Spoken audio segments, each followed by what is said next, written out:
Dandruff എന്ന് പറയുമ്പോൾ നമുക്കറിയാലോ, ആ സ്കിൻ ഇളകി പൊളിഞ്ഞു പോവുകയാണ്. അപ്പോൾ പല കാരണങ്ങളാണ് അവിടെയൊക്കെ സംഭവിക്കുന്നത്. ഒരു 10 പേര് ഡാൻഡ്രഫായിട്ട് വരികയാണെങ്കിൽ അതിൽ ഒരു 5-6 പേരുടെയെങ്കിലും പ്രധാനപ്പെട്ട കാരണം എന്ന് പറയുന്നത് അവരുടെ വയറിലുള്ള അസിഡിറ്റി തന്നെയാണ്. അതുകൊണ്ടാണ് തലയിൽ സ്കിൻ ഇങ്ങനെ പെട്ടെന്ന് പൊളിഞ്ഞു പോകുന്നത്. നമ്മൾ ഏറ്റവും കൂടുതൽ ചിന്തിക്കുക, ബുദ്ധി കൊണ്ട് വർക്ക് ചെയ്യുന്നതൊക്കെ തലയാണ്. അപ്പോൾ അസിഡിറ്റി പ്ലസ് എവിടെയാണ് ചൂട് കൂടുന്നത് അവിടെ നമുക്ക് കൂടുതൽ പെട്ടെന്ന് പൊളിഞ്ഞു പോകുന്നു. അതിന്റെ ഏറ്റവും പ്രധാനപ്പെട്ട റീസൺ എന്ന് പറയുന്നത് അസിഡിറ്റിയാണ്. അസിഡിറ്റി മാറാതെ നമ്മൾ എത്ര എണ്ണ തേച്ചിട്ടും കാര്യമില്ല. എണ്ണ തേക്കുമ്പോൾ അതൊന്നും ഇങ്ങനെ ഒരു സ്മൂത്ത് ആയിട്ട് നിൽക്കുമ്പോൾ നമുക്ക് കുറഞ്ഞ പോലെ തോന്നും. എണ്ണ ഒരു ദിവസം തേച്ചില്ലേ, അപ്പോൾ വീണ്ടും കൂടും. രണ്ടാമത്തെ ഒരു പ്രധാനപ്പെട്ട കാരണം എന്ന് പറയുന്നത് ഇൻഡൈജഷൻ ആണ്. നമ്മൾ കഴിക്കുന്ന ഭക്ഷണം പ്രോപ്പറായിട്ട് ദഹിക്കുന്നില്ല.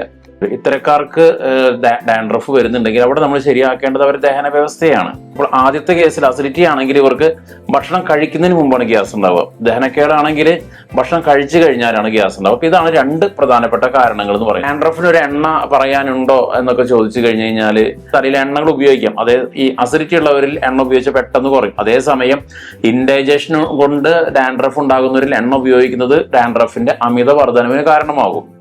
അതേപോലെ ആങ്സൈറ്റി ആണ് പ്രശ്നമെങ്കിൽ ആങ്സൈറ്റി കുറയ്ക്കുന്ന എണ്ണകൾ നമുക്ക് വേണ്ടി വരും, നമുക്ക് ഉപയോഗിക്കാനൊക്കെ ആയിട്ട്.